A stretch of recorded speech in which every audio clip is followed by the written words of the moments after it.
Todas nosotras, como ya lo comentábamos, tenemos invitada a Lidia. ¿Qué tal, Lidia? Bueno, estábamos comentando antes del corte, pues una de las cosas que mencionabas de que el hecho de que esté el instituto aquí, pues se genera a raíz de que no debería, ¿verdad? No debería de haber, bueno, no que no debería haber estos espacios, sino más bien es como, ay, el de por qué estas instituciones, pero se generan a raíz de lo que habíamos comentado anteriormente. Lidia, desde tu perspectiva, ¿qué papel van desempeñando estas organizaciones civiles en la implementación y adaptación de planes de desarrollo? Pues esto más bien para garantizar el derecho de que las mujeres vivan una vida libre de violencia. Bueno, mira, partiendo de que las organizaciones de la sociedad civil tienen un papel histórico y fundamental en cubrir lo que el Estado no ha hecho. Eso es innegable, ¿no? Condiciones, y en este particular tema, el tema de las mujeres, el tema de la seguridad, el tema de justicia, el tema de las leyes que protegen a las mujeres, las organizaciones han tenido históricamente ese papel fundamental de cubrir, de arropar, de acompañar a las víctimas en ese sentido. Y además de eso, hay un papel muy importante que es el tema de la incidencia en políticas públicas, que significa ahora sí que traducir todo lo que han estado viviendo estas víctimas en necesidades puntuales que el Estado debe de garantizar. Y ese ha sido un trabajo histórico de Casa Amiga, por ejemplo. Te pongo esto como ejemplo, aunque sé que de muchas más organizaciones, pero bueno, es esta tan importante, que es que las propias dinámicas de conocer la violencia contra las mujeres, de trabajar de cerca con ellas, de estar acompañando en los diversos procesos, bueno, las profesionistas que van haciendo estos acompañamientos van generando información que entonces luego se traduce en decir, las mujeres les está ocurriendo esto y deberíamos de hacer esto, ¿no? Entonces, la agenda feminista de atención de mujeres víctimas de violencia ha marcado una línea importante y un precedente. Yo les mencioné, Casa Amiga tiene un modelo histórico porque lo ha ido haciendo la historia de la violencia contra las mujeres, y las mismas mujeres, niñas que pasan por nuestra organización van generando una historia, y esto entonces nos involucra en buscar mejores condiciones. Entonces, el modelo de la organización ha sido un modelo histórico que se ha reproducido en diversos espacios. El que el instituto ahora tenga un área de trabajo social, una de psicología, una de jurídico, es porque es justo las formas en que ha funcionado, ¿no?, en las que sociedad civil ha implementado las acciones. Es por eso que existen estos modelos, ¿no? Los centros de justicia para las mujeres, las instituciones. Entonces, el papel de las políticas públicas también es impulsar acciones que beneficien a las mujeres, pero luego no nada más impulsarlas, es estar, como bien dijiste tú, qué papel tendrían ahora también, pues también es un papel muy vigilante el de las organizaciones, es un papel fundamental estar revisando, estar proponiendo, estar vigilando estas acciones, ¿no?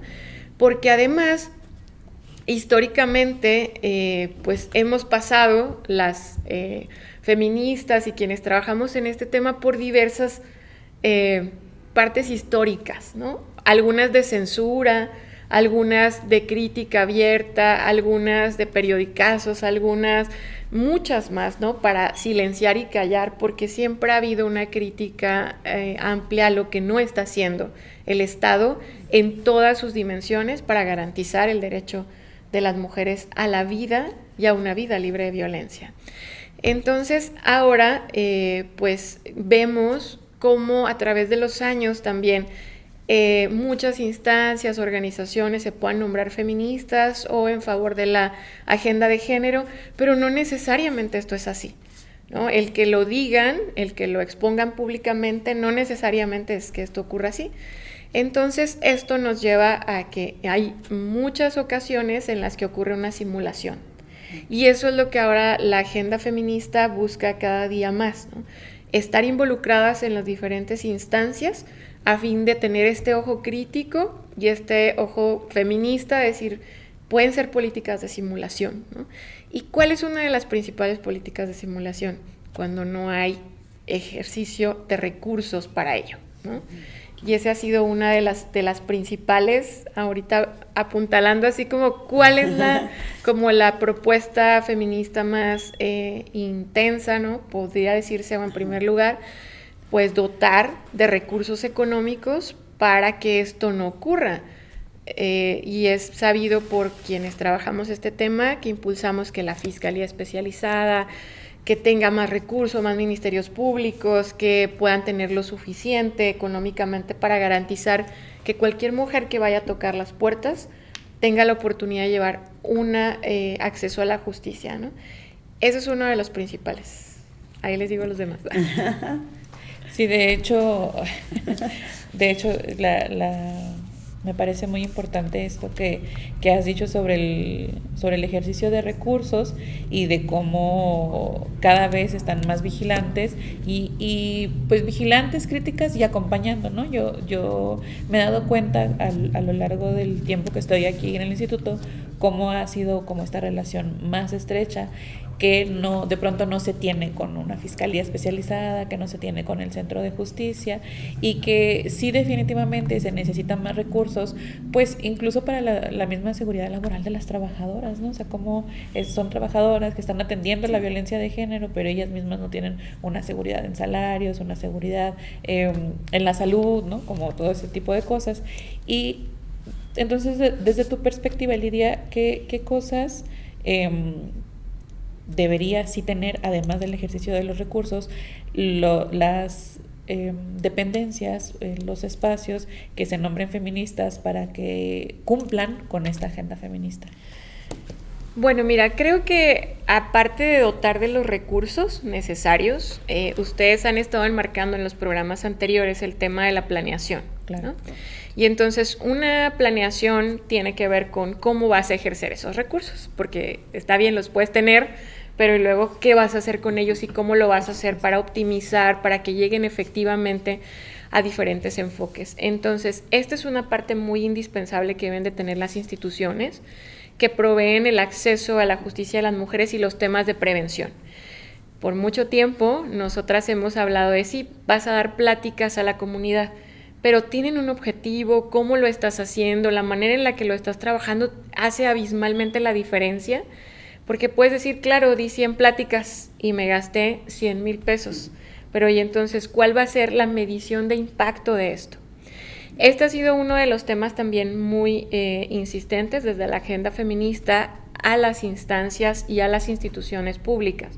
¿Cómo le hacemos para medir los resultados y el impacto que está generando, ¿no? ¿Cómo generamos indicadores de que efectivamente la violencia está reduciéndose contra las mujeres, de que hay más acciones de protección, de prevención?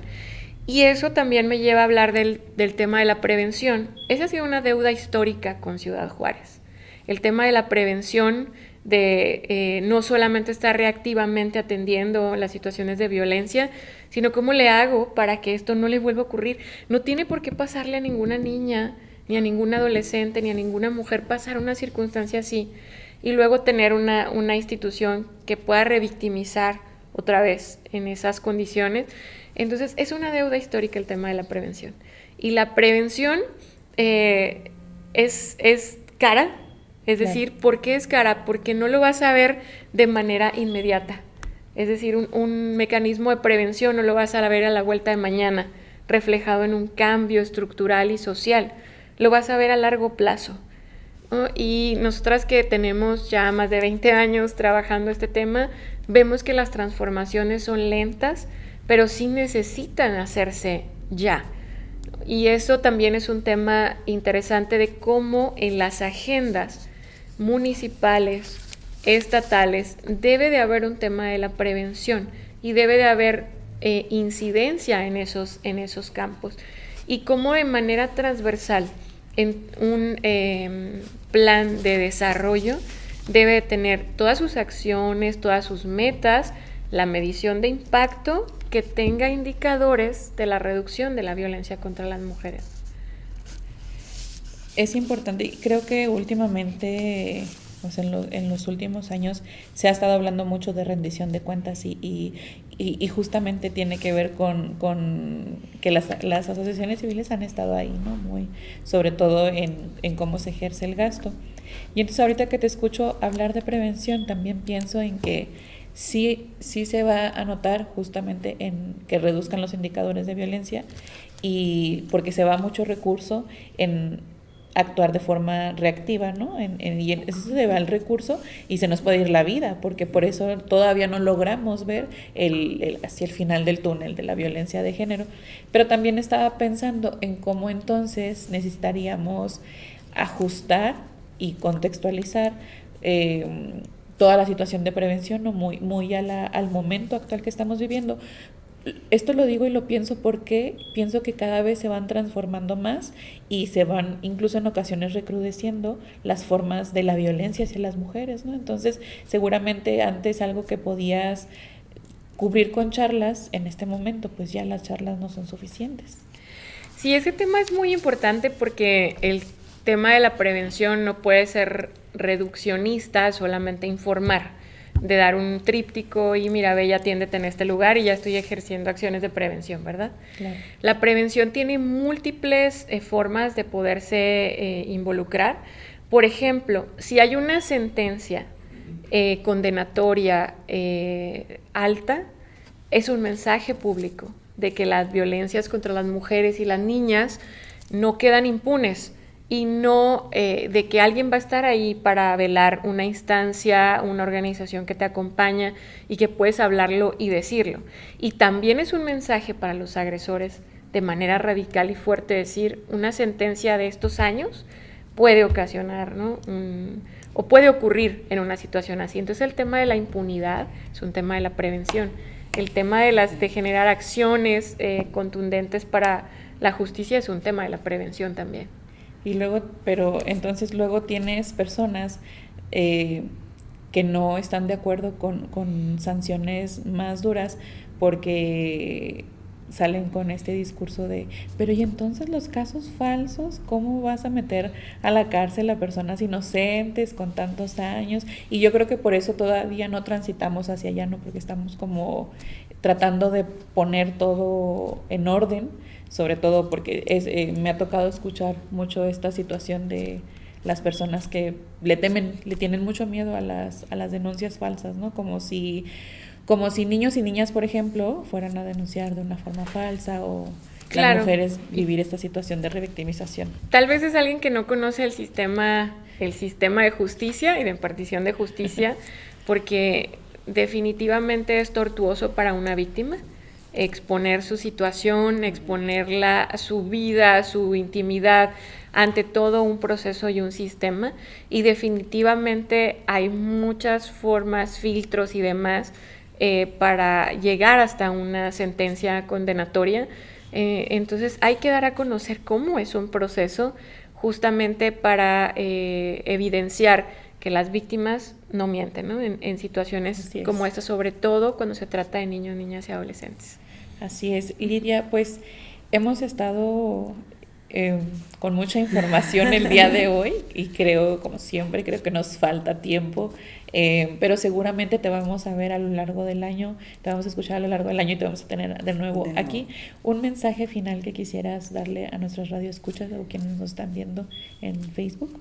Bueno, creo que uno de los mensajes principales tiene que ver con informarnos más sobre la agenda feminista. Todavía me toca escuchar que hay quien le tiene mucho escozor y todavía tienen miedo de hablar de lo que es feminismo, y es bien importante que todas y todos empecemos a conocer, a involucrarnos, a preguntar, a debatir, ¿no? Cada vez es más grato ver a las niñas y a las adolescentes hablando sobre lo que no quieren. Eso también es ejercer el feminismo y su derecho a la expresión. Entonces, informarnos, hablar más sobre esto, acompañar, ustedes lo han dicho en otros espacios, a las instituciones, pedir rendición de cuentas, sobre todo involucrarnos, ¿no?, en lo que tiene que ver con estas políticas públicas, porque al final a todas y a todos nos corresponden. Muchas gracias, Lidia. Sí, es muy importante el que nosotras podamos estar informadas y sobre todo para que podamos acompañar a las infancias, ¿no? Lo hemos hablado con Zule en el caso de Zule y que de pronto es maravilloso ver cómo las infancias, las adolescentes también, cuando hablábamos en prevención, cómo las adolescentes se iban haciendo dueñas de sus propios procesos, ¿no? Que también eso es maravilloso. Entonces, pues te agradecemos mucho, Lidia, por estar aquí con nosotros, contarnos incluso por esta clase de historia sobre Casa Amiga, y seguramente en otro momento estaremos hablando más a fondo sobre los servicios de Casa Amiga y cómo tenemos todo este vínculo también con el gobierno municipal. Entonces te agradecemos mucho por estar aquí. Nosotros vamos a un corte comercial, estamos en nuestra recta final, no le cambie, estamos escuchando todas nosotras. Gracias por el espacio. Gracias, Lidia.